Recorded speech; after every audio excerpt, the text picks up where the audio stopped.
To get OBC status, you have to meet certain social, educational, and economic criteria.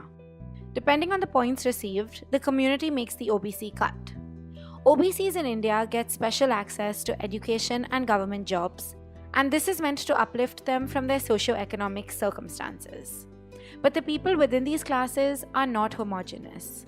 Thousands of affluent families belong to the same caste as truly impoverished ones. And many affluent communities make the OBC list based on historical social backwardness, rather than their present economic realities. Just this August, such an ineffective policy begged the Supreme Court to ask, will reservation for backward classes continue in perpetuity?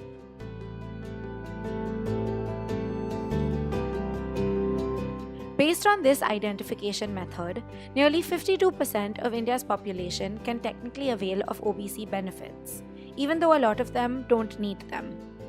To avoid positive discrimination, the Supreme Court has capped all reservation benefits at 50%.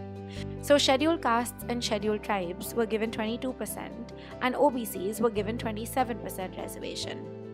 This means that the number of people eligible for OBC benefits are significantly higher than the benefits available. Sure, the list is updated periodically, but it's mostly to add communities, not subtract them. As a result, this gap has only widened.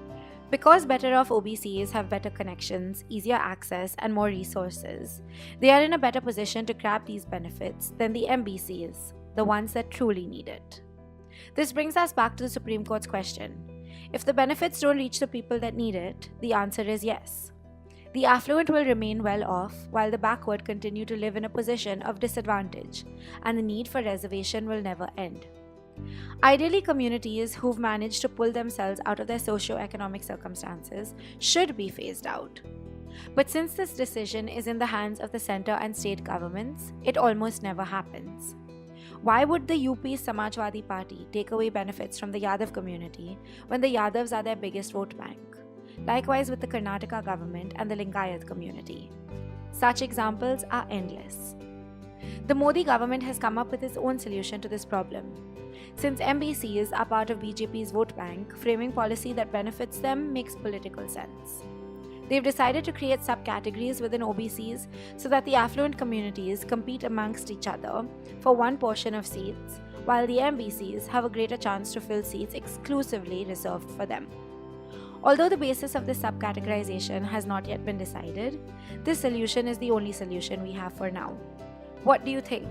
Will this bring us closer to eliminating socio-economic inequalities, or will reservation continue to be perpetual? Tell us in the comments below. Like reservations, subsidies too aren't reaching those who need it the most. Watch our video about it here and like and subscribe to our channel.